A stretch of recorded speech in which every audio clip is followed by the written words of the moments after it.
খাওয়ার পর অবশিষ্ট মাংস ফেলে না দিয়ে বা অপচয় না করে এইভাবে কিন্তু আপনারাও চায়না বুদ্ধি কাজে লাগিয়ে চিকেন ঝরা বা চিকেন ঝুরি বানিয়ে নিতে পারেন। তো আমি কিভাবে কি করলাম না করলাম বেসিক্যালি তাই শেয়ার করব আজকের ভিডিওতে।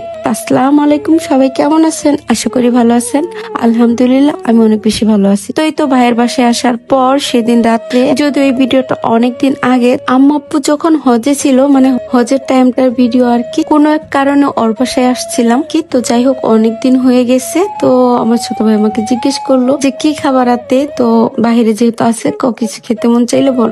যেহেতু আমি মাঝে মাঝে একটু বাটার নান খাই, ওর বাসায় গেলে খাই, বেসিক্যালি এমনিতে খাওয়া হয় না। তো যাই হোক তারপর জন্য বলছিলাম যে নান নিয়ে আসিস, আর আমি মাঝে মাঝে ওর বাসায় বাটার নান খাই আর চিকেনটা খাই, কিন্তু গ্রিল খাই না। তো যাই হোক জাল জাল করে একটা কি জানি ওটা নিয়ে আসে, আমার নামটা মনে, যেহেতু এগুলো আমি খেতে লাইক করি না এর জন্য নামও জানি না, আপনারা আবার মাইন্ড করেন না। তো যাই হোক এর জন্য বড় সাইজের একটা গ্রিল নিয়ে এসেছিল বাইরে ভাই, ওগুলো আমি জীবনেও খাইতে পাইনি, না জীবনে খাইতে পারবো কিনা আমার সন্দেহ আছে, আমার ভালো লাগেই না, কারণ আমি ঝাল খোর রে ভাই, মশলা দিয়ে মজা করে ঝাল ঝাল করে রান্না করে না খেলে আমার হয় না। তো আমি খেতে পারিই নেই, মানে অনেক ট্রাই করছি কিন্তু পারি নাই। তো অবশেষে কি আর করার, এটাকে ফ্রিজে রেখে দিছিলাম, ওরা কেউ খাবে না কারণ সবার পেট ভরা ছিল। তো তারপরে সকালে একটা বুদ্ধি বের করলাম, চাইনা বুদ্ধি খাটিয়ে আমি এই তো এখন এটার প্রসেসিং শুরু করে দিয়েছি। মুরগিটাকে মানে গ্রিলটাকে সুন্দর করে ঝুরি করে নিচ্ছি ছোট ছোট টুকরো করে। অবশ্য আপনারা ভিডিওর শুরুতেই দেখতে পারছেন, যেহেতু আমি তখন কথা বলতেছিলাম আপনাদের সাথে, তো এর জন্য আর শেয়ার করা হয় না। ওইদিকে নানটা আমি রেখে দিচ্ছি, আর এইদিকে কিন্তু আমি মুরগিগুলোকে মানে সুন্দর করে ঝুরি করে নিয়েছি গ্রিলটাকে। তারপর এদিকে মশলাটাকে কষিয়ে নিচ্ছি।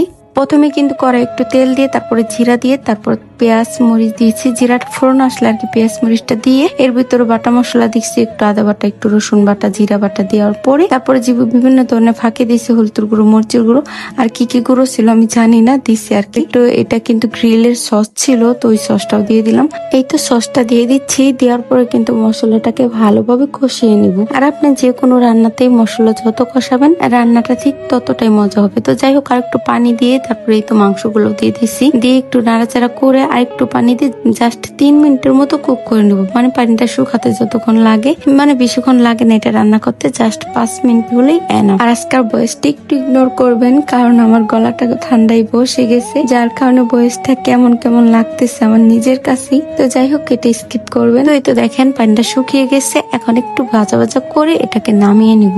আর বিশ্বাস করবেন কিনা এত বেশি মজা হয়েছে, মানে ফেলে দেওয়া একটা চিকেন দিয়ে এত মজা করে রান্না করা যায়, আপনারা না রান্না করলে বুঝতেই পারবেন না। আর এইভাবে চিকেন ঝুরি রান্না করলে যে কাউরে দিলে চেটে পুটে খাবে আঙুল। তো যাই হোক এই তো আমার হয়ে জটপট চিকেন ঝুরি। তো এই চিকেন ঝুরি বা ঝরা আপনারাও কিন্তু ট্রাই করে দেখতে পারেন, মাংস ফেলে না দিয়ে। আমার মতো যারা গ্রিল খেতে পারেন না তারা কিন্তু এই গ্রিলটাকেই এইভাবে সাইজ করে নিতে পারেন। তো ভিডিওটি ভালো লাগলে অবশ্যই শেয়ার দিয়ে আপনাদের টাইম লাইনে রাখবেন, বন্ধু বান্ধবদের শেয়ার করে দিবেন।